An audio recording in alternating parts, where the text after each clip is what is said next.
Sejak awal sebetulnya saya sudah melakukan pendekatan ini ya, teknis ya. Anak-anak muda ini, industri kreatif ini kan harus difasilitasi dengan sarana prasarana. Pada saat saya kampanye pertama dulu ya, tahun 2018, saya ketemu sama Kang Ridwan Kamil. Kebetulan waktu itu kita bicara banyak lah ya tentang bagaimana membangun kreativitas anak-anak muda. Kemudian juga bagaimana industri kreatif ini juga bisa maju berkembang seperti Bandung, Jogja, Bali ya. Yang paling utama memang ada karakteristik masyarakat. Karakteristik masyarakat Kota Bogor memang berbeda dengan Bandung, berbeda dengan Jogja, berbeda dengan Bali. Anak-anak Bogor ini punya banyak sekali pilihan pekerjaan sebetulnya. Pilihan pekerjaan utama itu rata-rata anak-anak Bogor itu kan bekerja di wilayah Jabodetabek dan khususnya di Jakarta. Jadi pilihan-pilihan pekerjaan ini membangun karakter anak-anak Bogor ini lebih kepada mereka yang secara rutin melakukan kegiatan-kegiatan pekerjaan sesuai dengan profesi maupun sesuai dengan latar belakang pendidikan mereka. Nah, berbeda dengan Jogja. Kalau Jogja dia nggak kreatif, dia mau kemana? Ya kan? Anak Bandung, misalnya dia karakteristiknya juga bekerja sesuai dengan profesinya, tetapi tentu dia harus ada di kota itu, karena ke Jakarta kejauhan kan?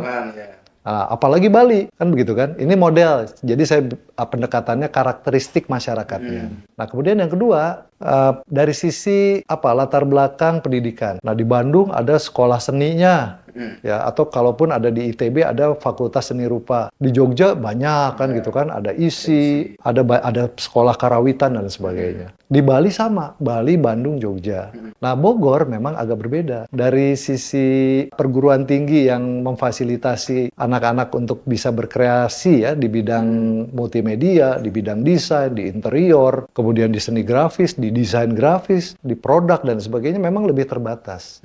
Nah, ini kemudian membangun tadi yang saya bilang di awal, karakteristik masyarakatnya agak berbeda. Karena punya lebih banyak pilihan untuk mereka berkarya dan bekerja di wilayah Jabodetabek. Yang kedua, Bogor saat itu tidak punya yang namanya fasilitas yang langsung ya, to the point nih, membangun industri kreatif. Ada komunitas-komunitas yang kemudian bisa maju berkembang, tetapi tidak ada sarananya. Nah, yang saya bicarakan pada saat itu dengan Kang Emil kan Provinsi Jawa Barat itu punya aset, namanya Gedung Bakorwil. Nah, gimana kalau Gedung Bakorwil itu dihibahkan ke Kota Bogor? Tujuannya apa? Tujuannya kita bangun sebuah tempat yang sangat memungkinkan untuk anak-anak Kota Bogor ini berkiprah di bidang seni, di bidang desain, di bidang arsitektur mungkin ya, di bidang multimedia, kemudian juga perfilman, yang nantinya mereka kemudian bisa berhimpun dalam sebuah entitas yang tujuannya memajukan industri kreatif. Nah, singkat cerita, Kang Emil ngasih pilihan waktu itu. Gini deh, kalau kita hibahkan, aset ini kan perjalanannya panjang. Meskipun aset Bakorwil itu sangat indah ya, bangunan mungkin dibangun sekitar tahun 1800 sekian lah. Ya, sempat dipakai untuk Karesidenan Bogor.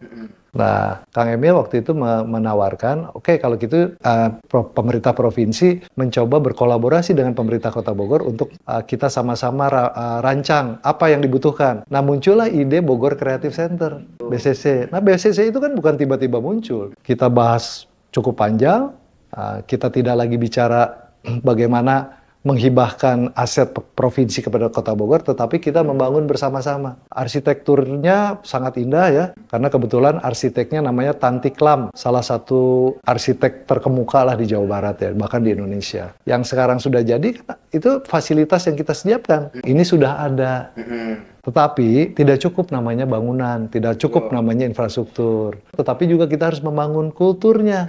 Kita bicara-bicara bagaimana ya anak-anak Bogor ini kita fasilitasi dalam sebuah himpunan anak-anak yang memang punya keinginan untuk memajukan industri kreatif. Nah, kemudian muncullah yang namanya Reka sekarang kan. Oh iya, Kak. Nah, Reka itu dibentuk untuk memfasilitasi tadi. Ya, jadi ini sudah ada, tempat sudah ada, kemudian juga kelompoknya sudah ada. Nah, tinggal bagaimana menggulirkan dalam bentuk-bentuk event, dalam bentuk seminar, dalam bentuk rapat, dalam bentuk pertunjukan, workshop, itu sudah bisa. Dan itu sudah nyata, sekarang ada.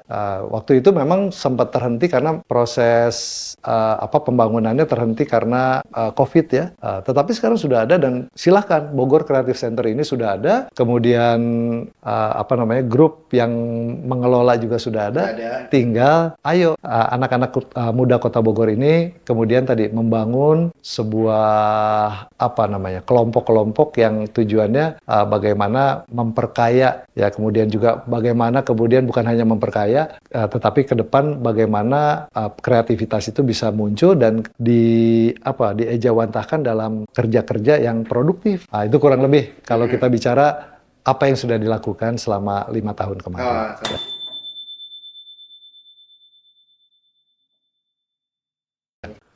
Ya tadi, intinya kan bagaimana mendorong para pemuda ini kreatif dan produktif.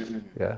Jadi harus ditanamkan dulu nih secara filosofis, anak-anak muda ini bertanggung jawab pada dirinya sendiri aja.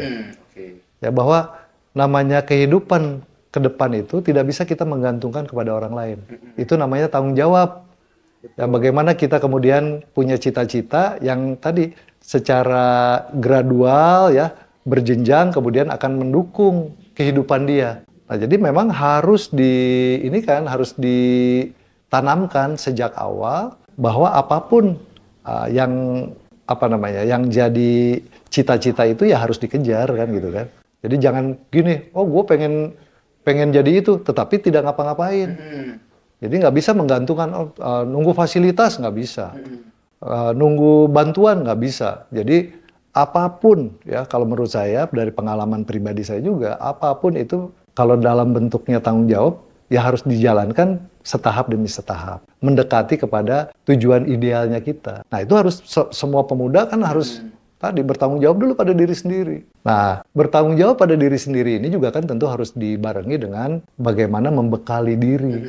Ya membekali diri yang paling penting apa sih? Ya pendidikan dong. Ya pendidikannya apa dulu? Kalau kamu mau jadi arsitek, ya pertama kamu punya bakat ngegambar nggak?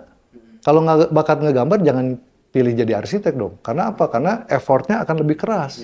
Harus belajar gambar dulu, harus kemudian nanti bicara teknik, menghitung dan lain sebagainya. Apa kira-kira yang memang dikuasai, itu yang diperdalam. Dari situlah kemudian tanggung jawab diejawantahkan dalam bentuk langkah-langkah teknis ya, dalam bentuk pendidikan, sampai kemudian satu titik kamu merasa kamu mampu untuk mendalami bidang yang betul-betul kamu minati. Ya, kembalikan pada diri sendiri, kalian mau jadi apa?